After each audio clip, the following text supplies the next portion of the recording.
الو دكتورة بوسينة، تحياتي. اهلين. انا السفير بشار جعفر. الو. يسعد اوقاتك استاذ دريد. استاذ غسان بن جدو، كيف احوالك؟ لك ليش عم تسكر؟ وين شخصيتك؟ ليه عم تسكر الخط طيب؟ الو، مساء الخير يا مدام. والله لنزل لك اياها يا رغدة. يا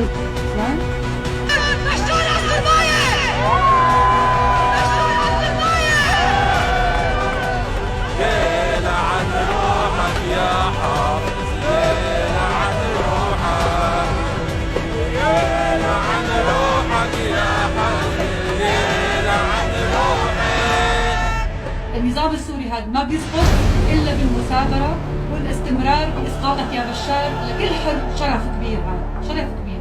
وانا حقول لكم شغله، عاشت سوريا ويسقط بشار الاسد وحضل داعسه عليك يا بشار الاسد.